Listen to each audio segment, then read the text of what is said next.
Hello student, good morning. अभी हम लोग डिफिनिट इंटीग्रेशन का प्रॉब्लम डिस्कस कर रहे हैं और वो भी वैसे प्रॉब्लम को डिस्कस कर रहे हैं जो प्रॉपर्टी बेस्ड है। प्रीवियस लेक्चर वीडियो में आपने देखा होगा कि बहुत सारे प्रॉपर्टी का डिस्कशन हमने किया था और उससे रिलेटेड डिफिनिट इंटीग्रेशन का जो प्रॉब्लम है उसे हमने इवैल्यूएट किया था। उसी के रिगार्डिंग एक एक क्वेश्चन हम यहाँ लिख रहे हैं। इवैल्यूएट है lower limit 0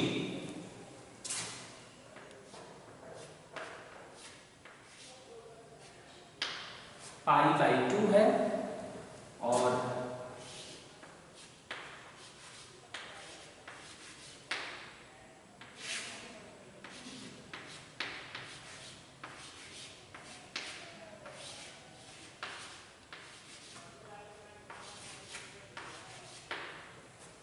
sin square x है और अपॉन में sin x plus cos x है।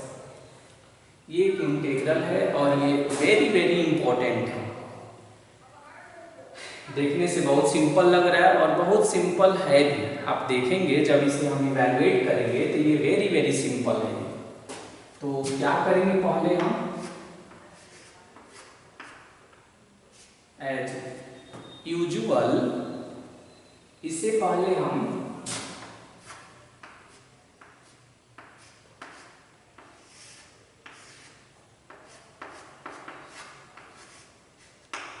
कैपिटल I हमने एज्यूम कर लिया।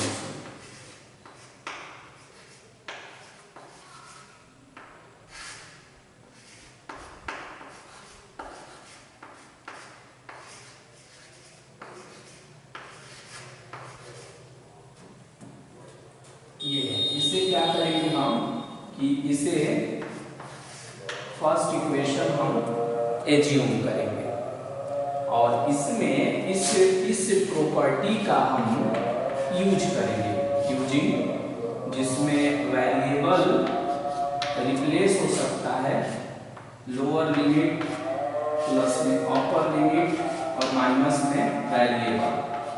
तो वेरिएबल है x, लोअर लिमिट है 0, अपर लिमिट है π/2 और माइनस में है वेरिएबल।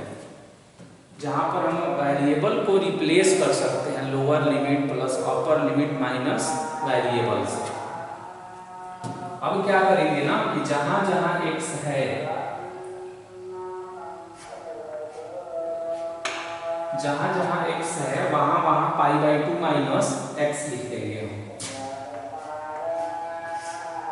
तो ये हो जाएगा 0 से π/2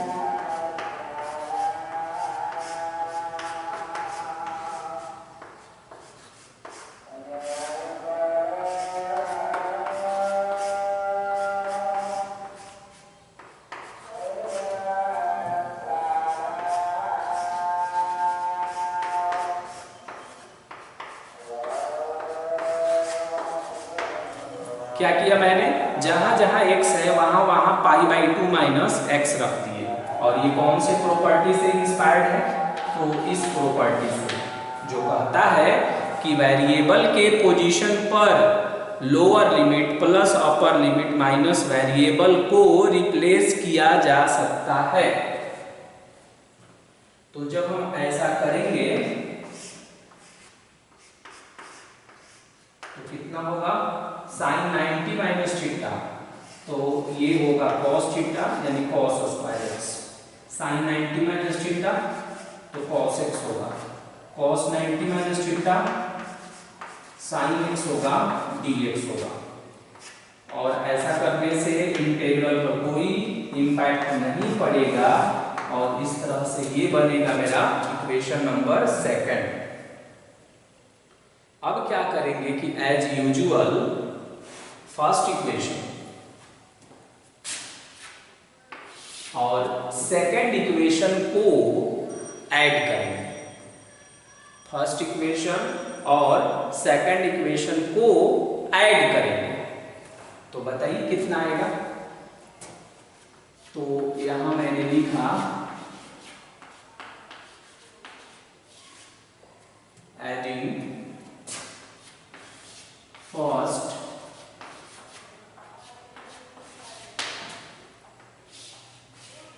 एंड सेकंड दोनों को ऐड करेंगे। तो ऐसा होगा 2i,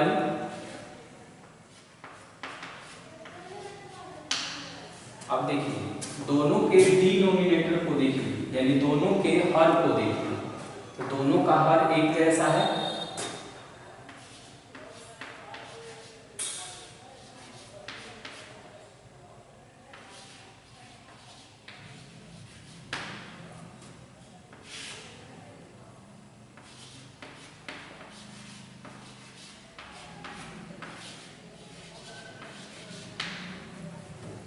ऐसे आएगा।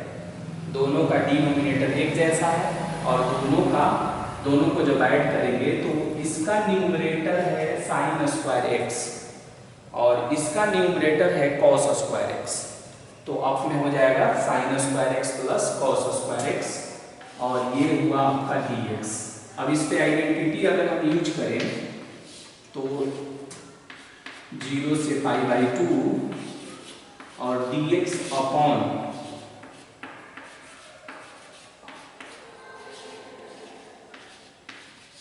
Sine x plus cos x हो गया। अब हम ये जो sine x plus cos x देख रहे हैं ना, इसे ट्रांसफॉर्म करना आपको प्रीवियस बहुत सारे लेक्चर वीडियो में मैंने दिखाया था, फिर भी एक बार और आपको हम इसे ट्रांसफॉर्म करके दिखाते हैं। कितना है ये, साइन एक्स है और प्लस में कॉस एक्स है। यहाँ √2 लिखेंगे, साइन एक्स हुआ 1/√2 प्लस में कॉस एक्स और इनटू में 1/√2। अब यहाँ √2 लिखना है, इसका इंफॉर्मेशन कहाँ से मिलता था मुझे, तो साइन एक्स का कोफिशिएंट 1, कॉस एक्स का कोफिशिएंट 1, दोनों को वर्ग करके जोड़ दीजिए तो 1 का स्क्वायर 1, फिर 1 का स्क्वायर 1 और 1 कितना हो जाएगा, 2 हो जाएगा, तो हो जाएगा वो √2। इसीलिए यहाँ पर √2 से मल्टीप्लाई और फिर √2 से डिवाइड करते हैं। नेक्स्ट बोलिए, √2 हुआ, ये हो गया साइन एक्स, यहाँ पर 1/√2 के लिए cos π/4 लिख रहे हैं, मतलब cos 45 डिग्री। अब फिर प्लस में हो गया cos x और इनटू में है साइन π/4। तो ये हो जाएगा √2 साइन x प्लस π/4, यानी sine x plus cos x को हम कॉम्पैक्ट फॉर्म में ऐसे भी लिख सकते हैं, और अगर ऐसा लिखें तो इंटीग्रल कैसा बनेगा, 0 से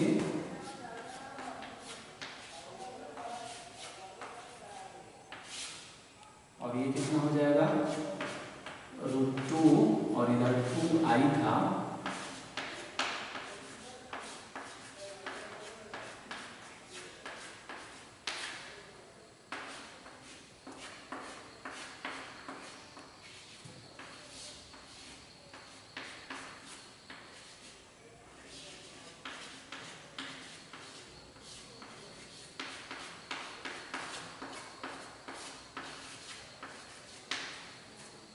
साइन है और साइन को टॉप में जब हम ले गए तो कॉसेक बन गया, 1/2 कांस्टेंट था, उसे हमने आउटसाइड में कर लिया।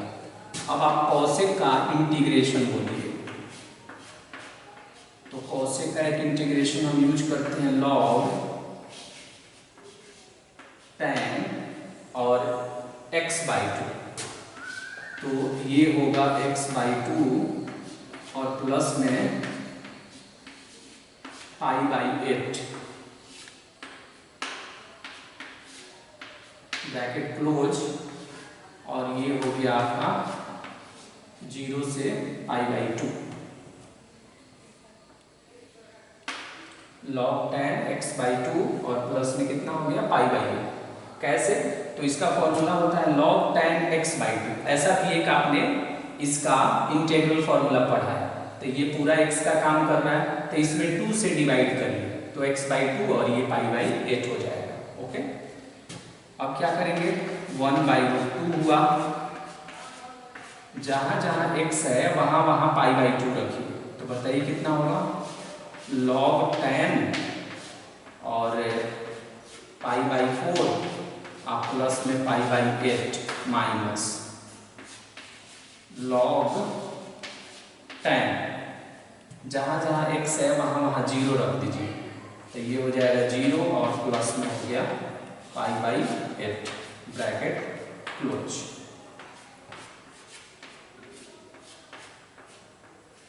(1/√2) हो गया। अब ये हो जाएगा log a minus log b। तो बताइए कितना हो जाएगा, log, और इसे जब ऐड करेंगे तो ये आएगा 3π/8 और अपॉन में आएगा tan π/8। ऐसे हम इसे लिख सकते हैं, log a और माइनस में log b, तो होता है log a। ये पूरा जो है ना, यहाँ से लेकर यहाँ तक a का काम कर रहा है और ये b का काम कर रहा है। अब देखिए, अब एक और मिशन है यहाँ पर कि tan 3π/8 का वैल्यू हम कैसे निकालेंगे, क्योंकि tan 3π/8 स्टैंडर्ड एंगल नहीं है। ऐसे ट्रिग्नोमेट्री में हमने ऑलरेडी आपको सिखाया हुआ है, फिर भी एक बार और हम इसे एक फॉर्मूला हम यूज करते हैं कि tan थीटा = 1 माइनस और cos theta, 1 minus cos 2 theta और यहाँ पर है sin 2 थीटा। तो अगर हम यहाँ पर ले लें tan 3π/8, इसकी वैल्यू हम आपको एक बता रहे सिर्फ।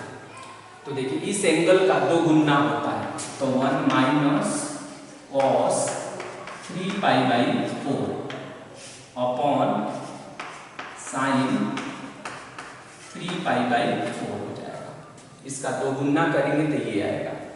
अब 3π/4 का मीनिंग बताइए कितना हुआ, 135 डिग्री, और cos 135 डिग्री का वैल्यू होगा माइनस में 1/√2 और sin 135 डिग्री का होगा 1/√2, और एलसीएम जब लेंगे तो ये आएगा √2 + 1, और tan 3π/8 का मतलब होता है tan 67.5 डिग्री, यानी tan 67 हाफ 1/2 67.5 डिग्री।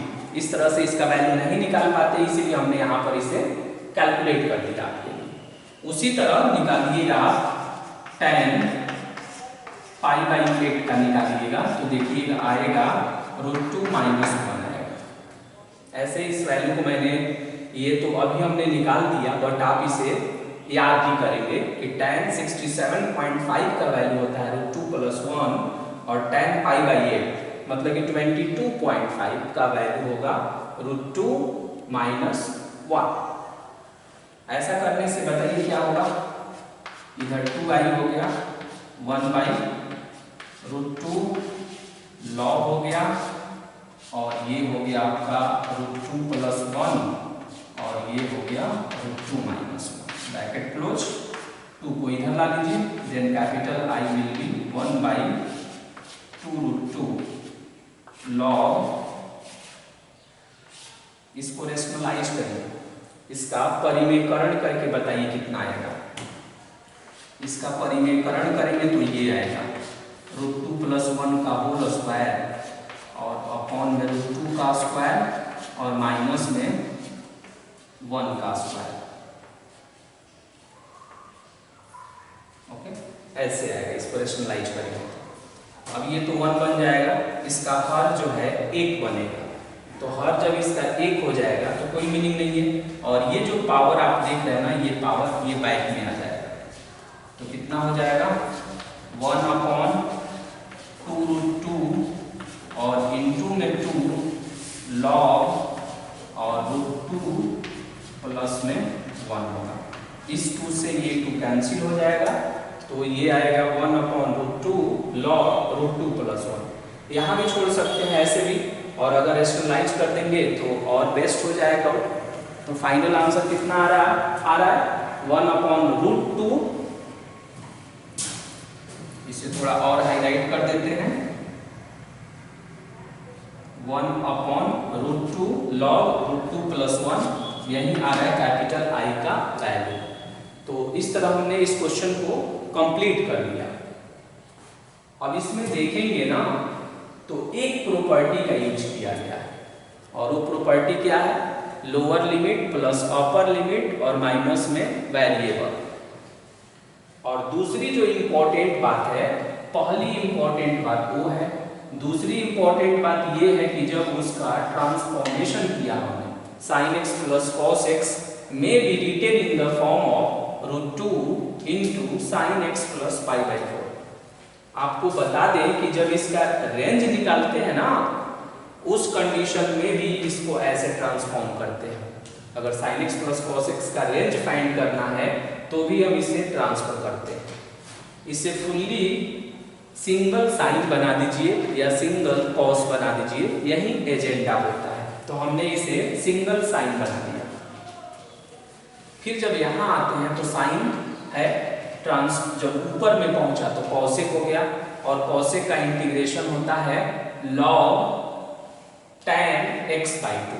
तो ये पूरा x है, देखिए ये जो पार्ट आप देख रहे हैं ना, ये पार्ट ये पूरा x है। अब बाई में 2 करना है तो x का बाई 2 करेंगे तो x/2, π/4 का हाफ करेंगे तो π/8 होगा।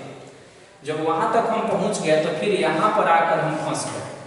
फंसे क्या कि tan 3π/8 का वैल्यू हम कहाँ से लावें। जैसे tan 30 डिग्री का वैल्यू आपको याद है, उसी तरह tan 67.5 का वैल्यू आपको नहीं याद है।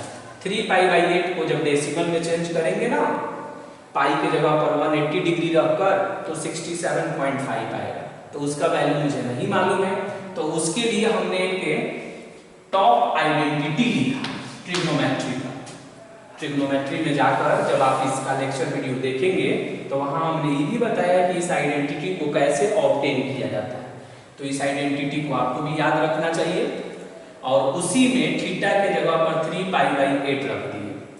तो यहाँ थीटा है तो यहाँ 2 थीटा है, तो इसका 2 गुना 3π/8 का 2 गुना 3π/4 होगा।